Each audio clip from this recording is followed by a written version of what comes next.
میں نے تو آپ کو یہ پہلے ہی بتا دیا تھا کہ بہت جلد ہم اس کمپنی کو بازار میں عام کرنے والے ہیں، اور اب آ گیا ہے وہ موقع۔ ویسے ایسا کرنے سے ہم دوست تو بہت خوش ہیں ہی ہیں، مگر ہمارے سرمایہ دار بھی بہت خوش ہیں۔ کیا آپ اندازہ کر سکتے ہیں کیوں؟ بالکل، جو شیئرز ابھی تک ان کے پاس تھے وہ محض کاغذ کے ٹکڑے تھے اس سے پہلے تک۔ اس کاروبار کے اسٹاک ایکسچینج میں باقاعدہ آ جانے کے بعد یہ بن گئے ہیں ان کا اثاثہ، یعنی جب بھی ان کا دل کرے گا وہ یہ شیئرز بیچ کر اپنا پیسہ واپس لے لیں گے۔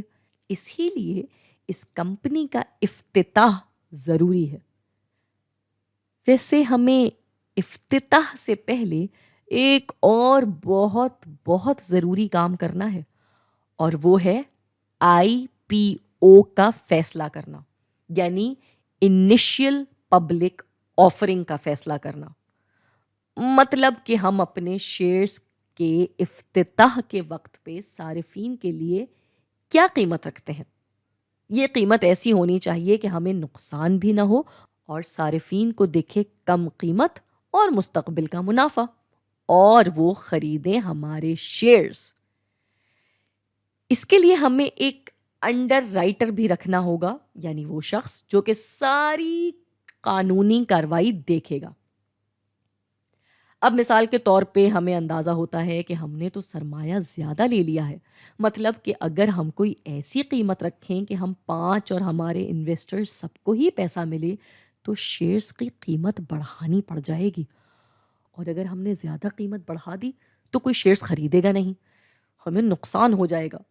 ارے اب کیا کریں؟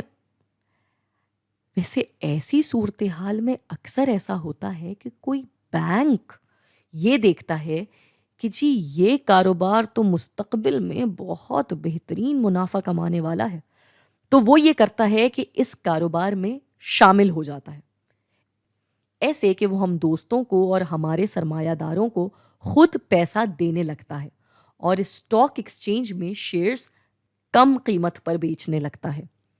اس میں ہوتا بس یہ ہے کہ ہماری کمپنی جو بھی کمائے گی اس سے اور ہم سب مالکان کے منافع میں سے بینک کو کچھ فیصد حصہ ملنے لگتا ہے، جو کہ شاید ایک شخص پہ تو اتنا بھاری نہ پڑے، مگر وہ سب کو ملا کر بینک کے لیے ایک اچھا منافع بن جاتا ہے۔